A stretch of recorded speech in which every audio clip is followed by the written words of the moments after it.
Hello, everyone, and welcome to today's webinar, Needle in a Haystack, Detecting Low Levels of Viral RNA in Plant Tissues. I'm Christy Jewell of LabRoots, and I'll be your moderator for today's event. Today's educational web seminar is presented by LabRoots and brought to you by Biosearch Technologies. To learn more about our sponsor, please visit biosearchtech.com. We encourage you to participate today by submitting any questions you may have during the presentation. To do so, simply type them into the Ask a Question box and click Submit.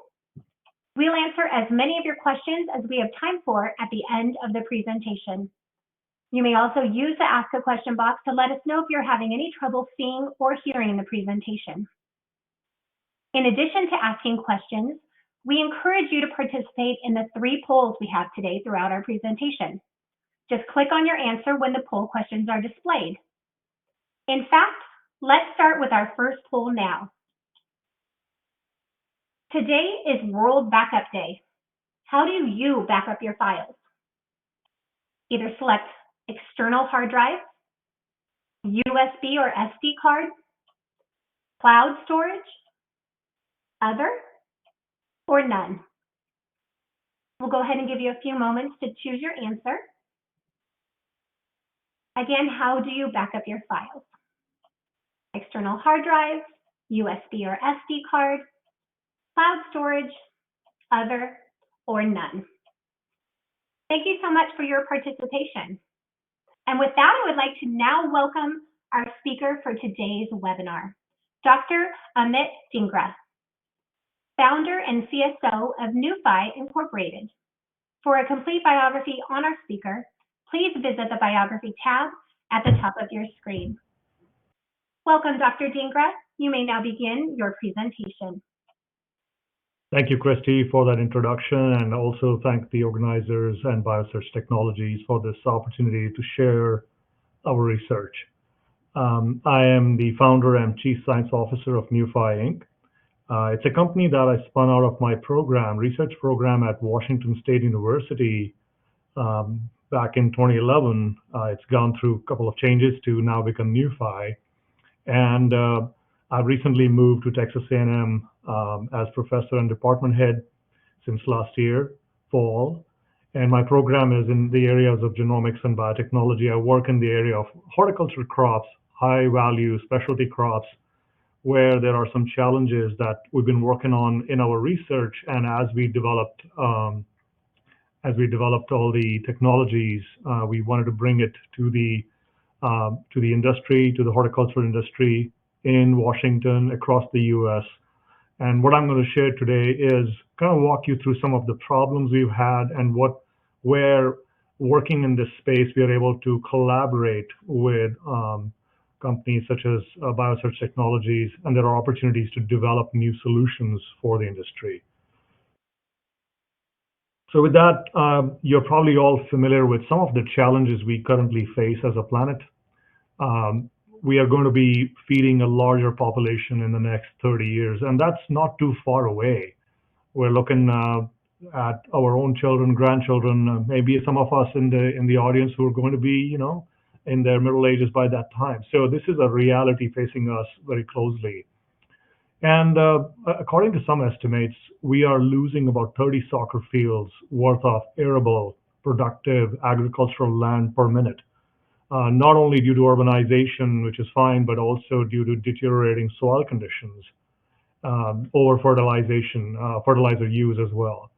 And then finally, a lot of the current agricultural practices really cause a lot of carbon issue or carbon loss, which is also negatively impacting soil health and overall climate issues. So while with this backdrop is what, in a way we kind of work at NuPhY, we are addressing some of these global challenges. And just to introduce briefly about NuPhY, there are 3 sectors to the technology platform we have. The first one is the validation piece, where horticultural growers or industry growers they need clean, true to type, genetically true to type plant material all the time. While it is sort of a luxury in case of crops, row crops, some of these technologies or some of these quality standards are not currently available to the growers depending on which sector you go to. Sometimes, as an analogy, I kind of talk simply is you may have planted red apples, but some of those trees turn out to bear green apples, and that can be costly, or there might be some diseases there that necessitate wiping out the whole process. So we have robotics in there. In fact, we have a LGC genomics platform where we utilize, which we utilize in our system. We are utilizing both DNA and RNA-based approaches to and sequencing-based approaches to screen for diseases. The next part is the propagation part, where we have utilized a lot of the trade secreted trademark processes to create healthy, uniform, true to type plant materials. And we've already planted about 1.6 million trees in the ground with lot farmers. They perform very well. And finally, the full life cycle part of the ag tech sector. What do you do with all the biomass? And we recently acquired a company which forms the regeneration part of the system, where we can take the biomass and convert it into a consistent quality biochar that not only sequesters carbon, but also can produce energy. So the idea is that we produce better soils, better plants with good yields, and eventually it leads to better profitability and sustainability for the farmers. So this is a full life cycle ag tech company that has evolved into that. Today, I'm going to focus on the key part, propagation part, but the underlying piece of that is the validation piece. And that is where this technology is. As you learn from the title, Needle in a Haystack, we are looking for plant viruses and viroids, which can be present at very different levels of titer or different number of molecules in a plant tissue, depending on the plant tissue.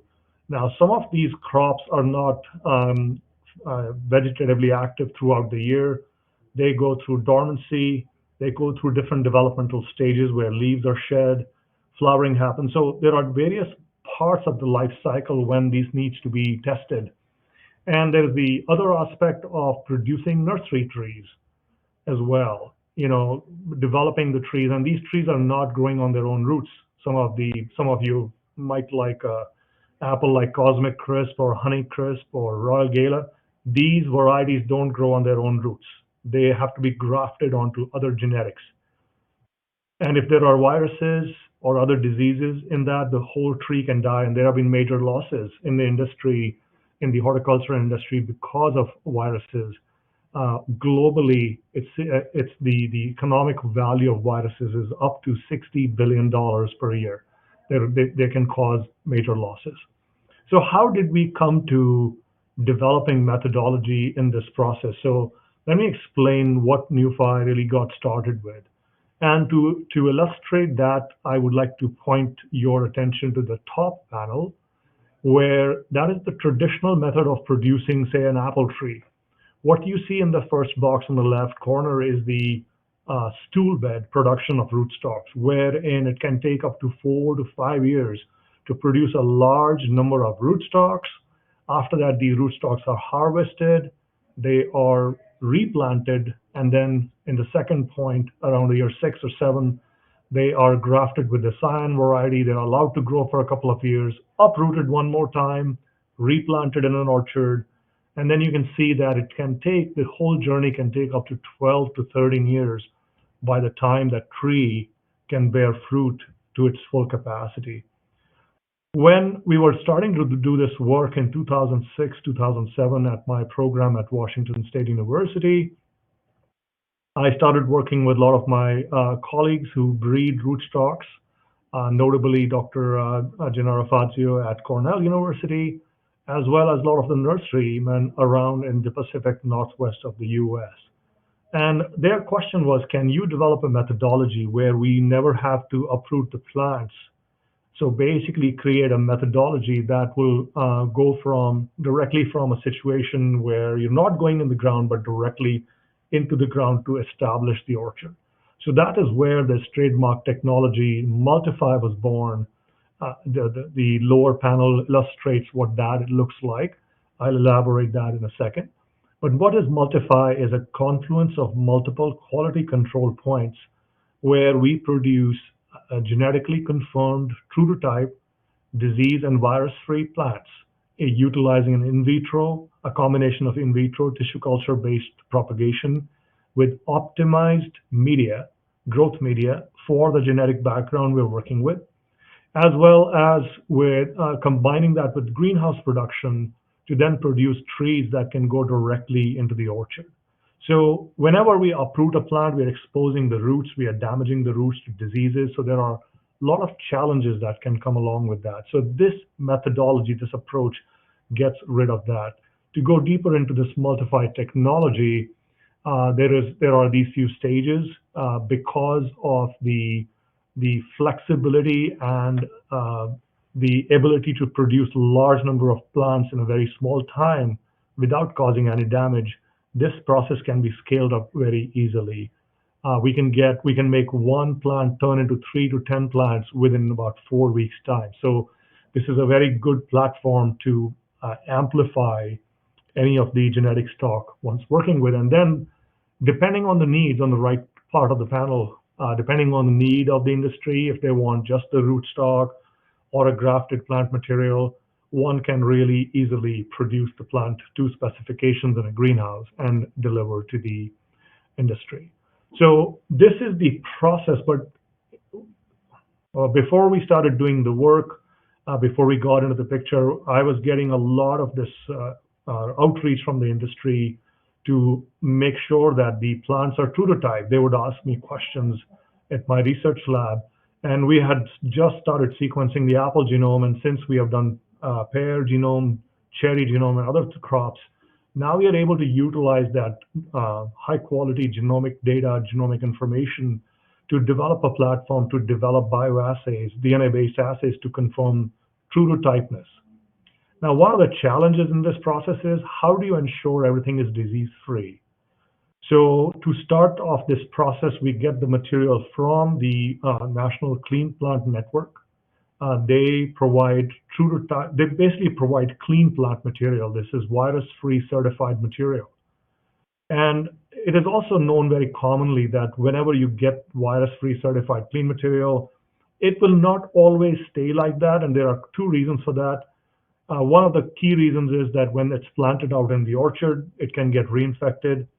Alternatively, which I don't know the incidence of that, but alternatively, the titer of the viral particles was so low to begin with that it was below the detection limit. So what came out as clean in an ELISA-based assay or in an RT-PCR-based assay may have missed the low titer. And this is a very well-known challenge in virus detection.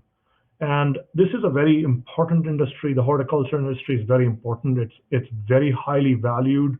So this approach to develop a highly sensitive, a method that is highly sensitive, that can detect very low or extremely low levels of viruses is very important. And globally, the market that we are addressing is in billions of dollars, $7.8 billion market for the horticultural products. And today I'm going to speak a little bit about one particular crop, but I wanted to say that these high value fruit crops are highly nutritious. They're also perennial crops, so you don't have to replant. So naturally, to a great extent, they are sustainable in approach. And they provide not only calories, but nutrition for a population we want to support as we go further. So today's case study is based on detecting viruses in a crop that is delicious, that is really liked all over the world. However, it is facing a serious epidemic. Because of the coronavirus, we are familiar with the term pandemic. Epidemic is when a particular region is affected pretty badly, and this disease is called as little cherry disease. It's caused by a virus as well as a disease X phytoplasma. And the industry has had major losses because the cherry is sour, it remains small because of the viruses, and it really destroys the trees completely. So it's a real challenge that we are facing, and today's technology that we are utilizing, or the commercial testing available, is based on either ELISA testing, which is detecting the protein that is coming from the viruses. Alternatively, it's RT, reverse transcription PCR, basically detecting the RNA, because most of the plant viruses that are pathogenic have RNA genome. So these are the two methodologies, but they obviously have their limitations. But before I continue further, I wanted to bring on Christy for a poll. Christy, over to you.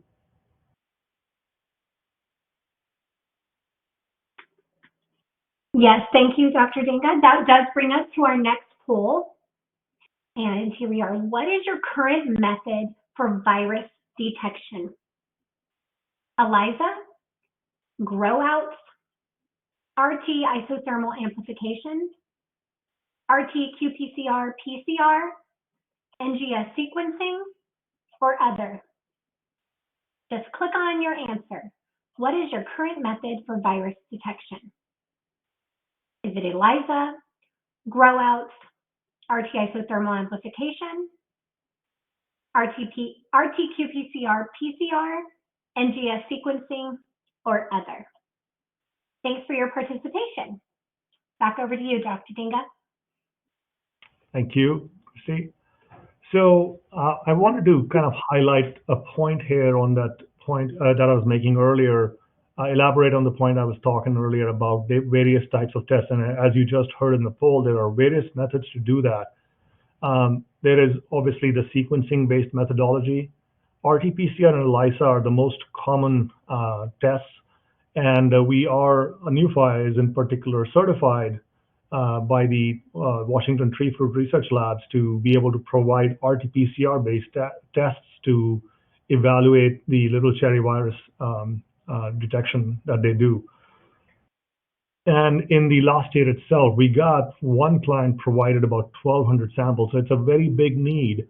And one of the challenges with RT-PCR is the throughput. You can still do about 10 samples per assay per run, but as you can imagine, it's a massive effort sometimes. You can use robotics in the process. However, the other challenge that does remain in that case is titer. How much can you detect? At what level the detection stops? Of course, ELISA is one at a time. You can do reader plates, but it is really challenging. The alternative, what that we've been evaluating is utilizing RNA-seq approaches, which of course, which allows us to test depending on what platform we use. We usually use a Illumina platform. We can do up to 500 samples in one go at a time. And you generate a huge amount of data set. But what RNA-seq also allows you to do now is to do multiplexing. You can basically do field level testing, which is just impossible, cost-wise prohibitive with RT-PCR and ELISA. Now, the big part is that for RT-PCR and ELISA, as you're familiar, you can only detect what you're testing for. ELISAs will allow you to only detect for which you have antibodies for. RT-PCR is limited by the primers you use to detect the viruses, and that creates its own challenges in annealing, etc. The cool part of RNA sequencing is it doesn't discriminate. If there's a disease pathogen, it can detect very easily.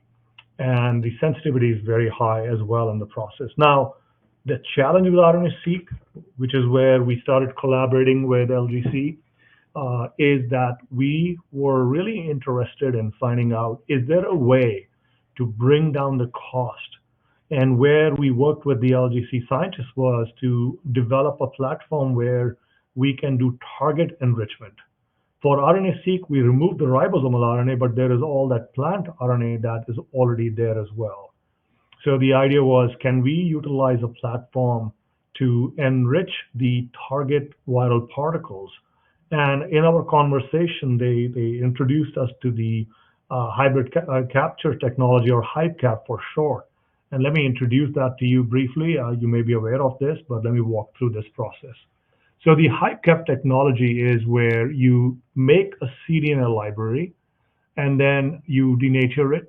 You incubate that with the probes that you've developed for the viruses or a set of disease pathogens. So I just want to step back briefly on this part and mention that we, scientists in our group, Dr. Hewitt, I will introduce later, acknowledge later.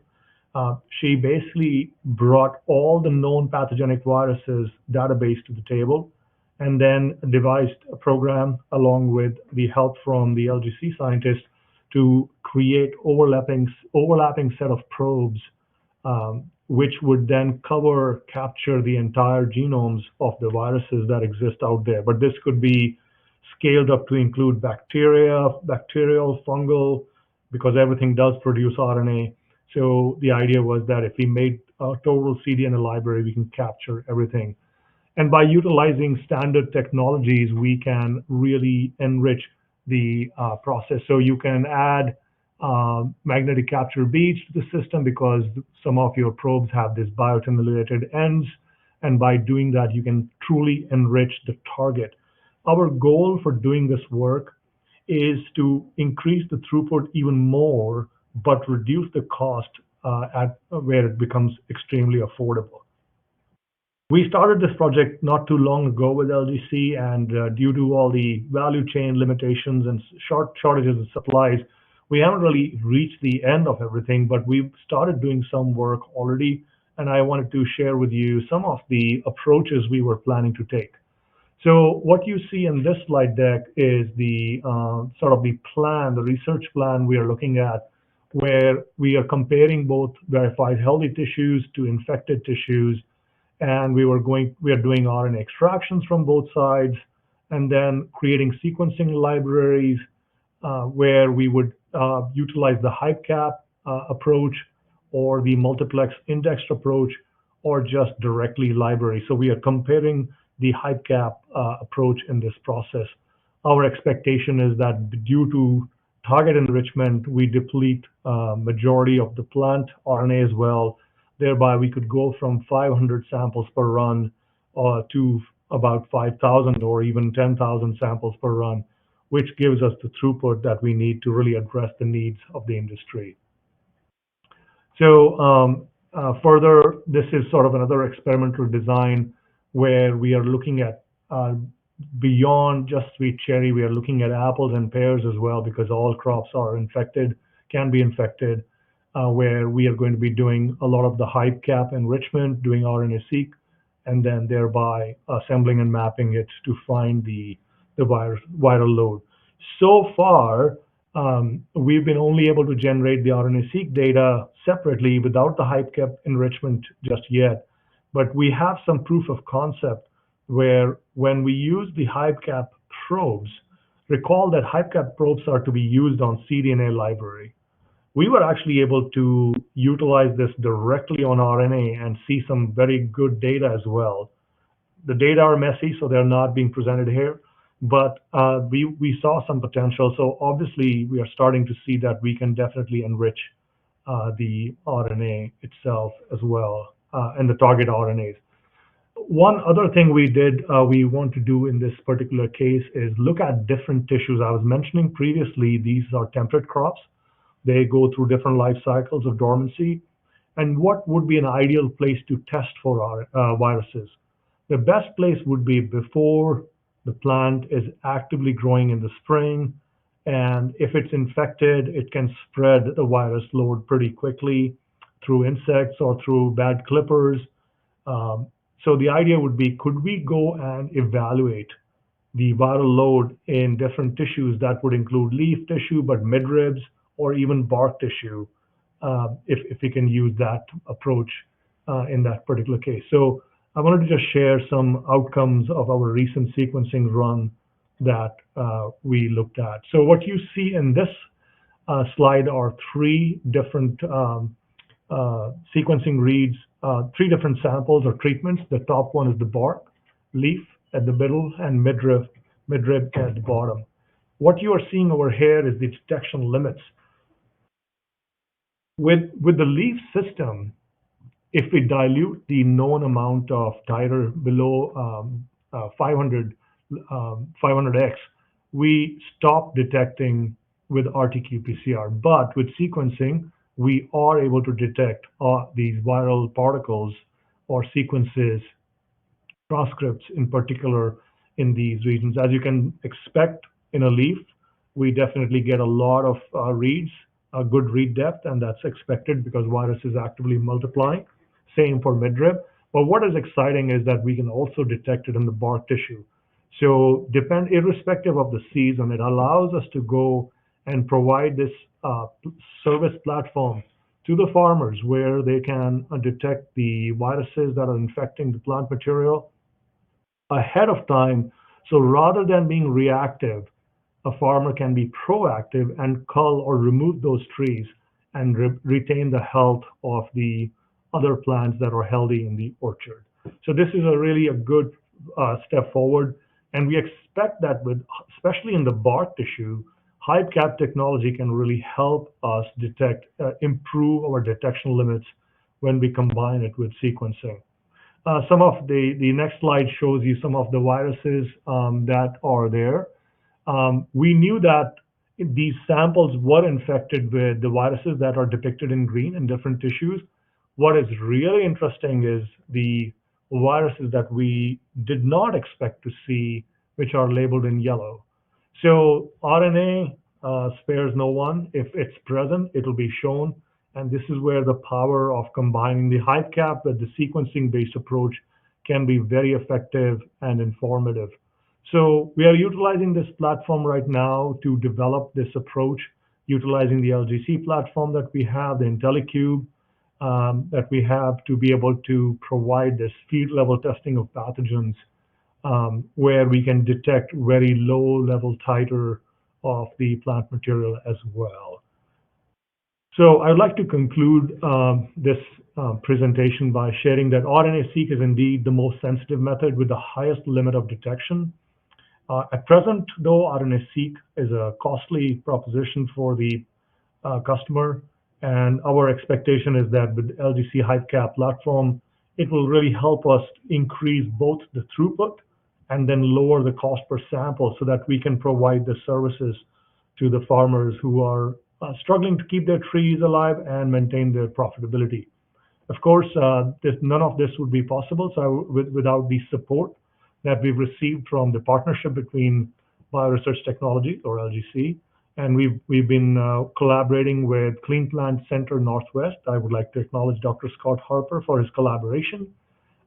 We have been partially supported in this approach by USDA SBIR grants, as well as the WSDA nursery grant as well. So with that, I would like to thank you very much for this opportunity to share some of our work, and I'll pass it back on to Christy. Thank you. And I'll open it up for any questions.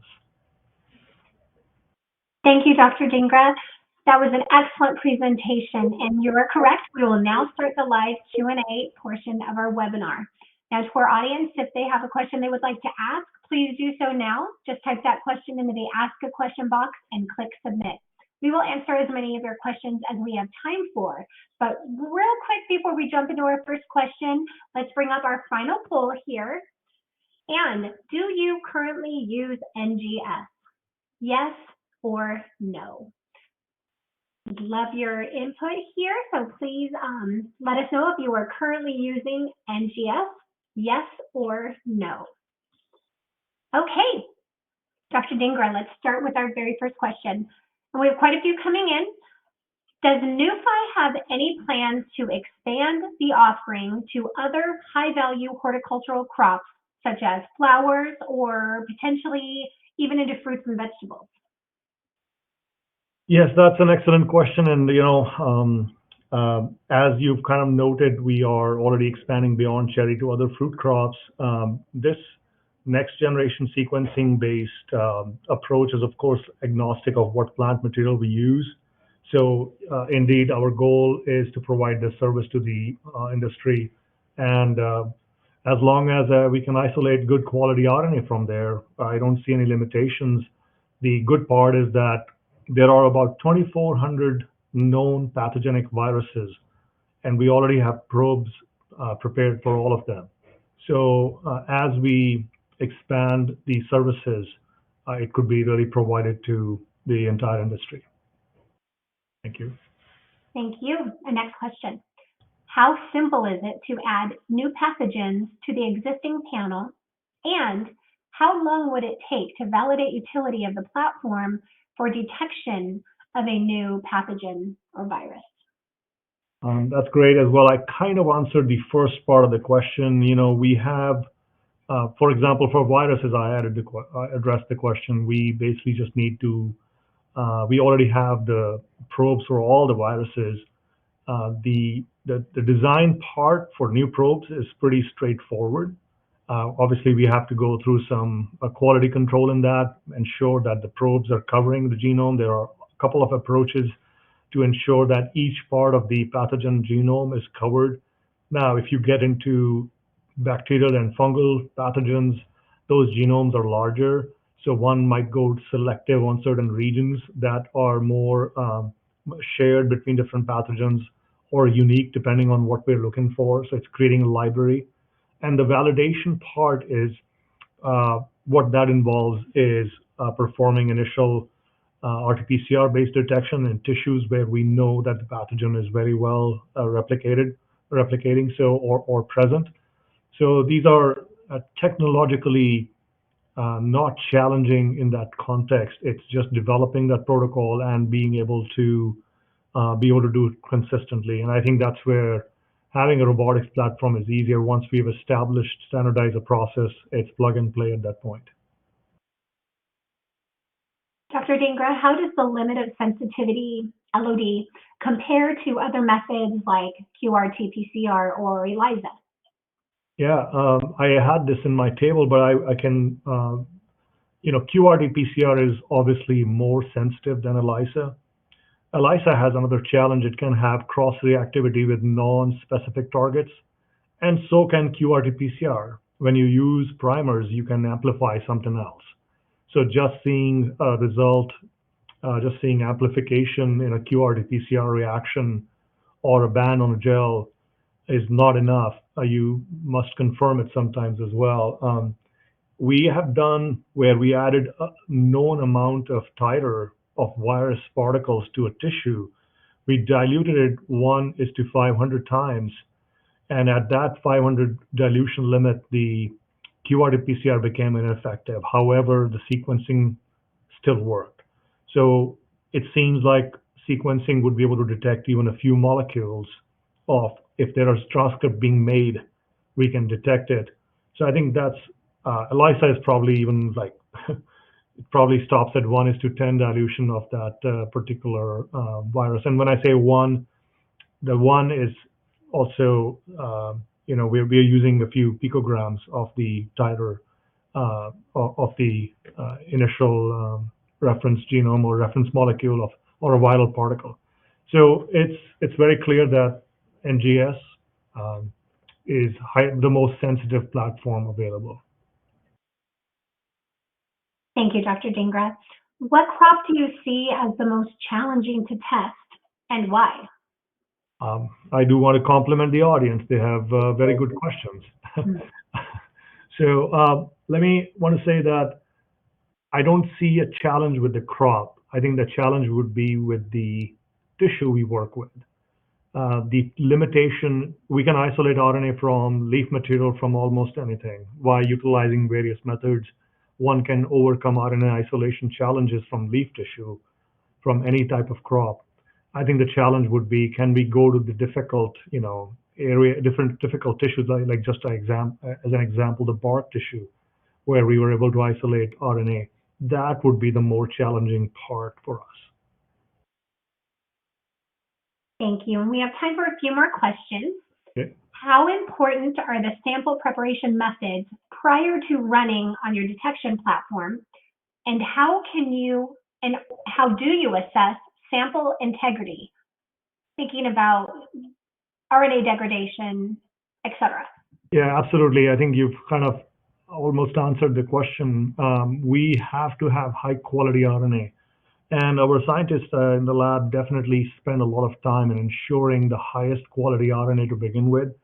Some of the tissues, that's where it also alludes to the previous question that you had asked, what crop would be difficult. That's where some of the tissues can be difficult. For example, if we have to isolate RNA from root tissue, which is in the soil, that can create some challenges as well. So making sure that the RNA sort of integrity values, RIN is one way to look at it, is perfect. We actually use multiple methodologies. We do RIN methodology, of course, but we also always test some of these sample RNAs randomly on a gel, going back to old school, making sure the quality and integrity of the RNA is good. It's utilizing at least two forms of quality control before we jump to the next level. Sometimes I also want to put in a plug for HybCap.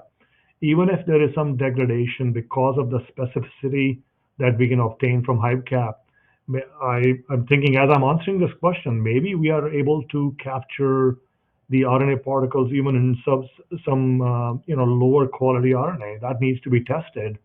So that'll be an interesting idea that just emerged from this question. So thanks to the person who asked the question.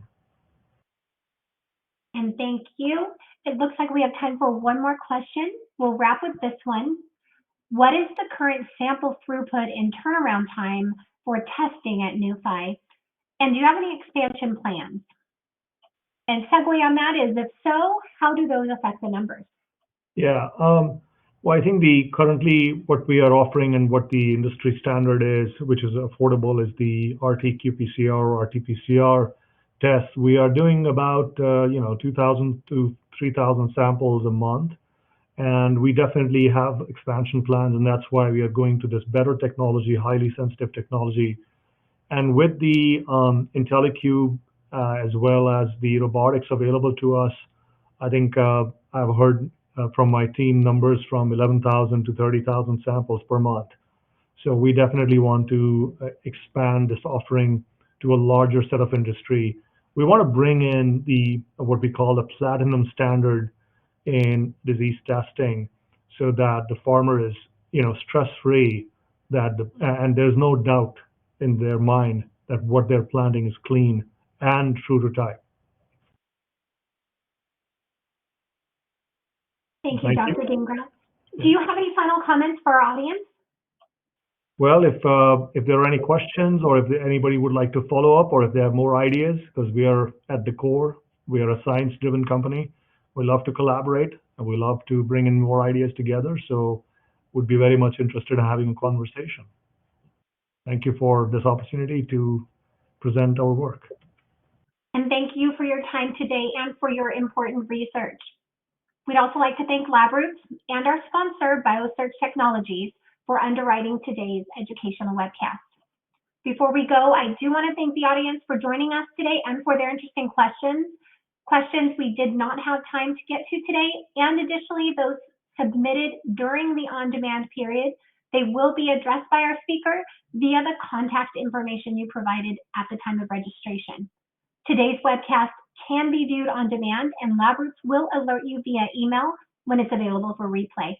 We encourage you to share that email with your colleagues who may have missed today's live event. Thank you for joining us. We hope you have a great day.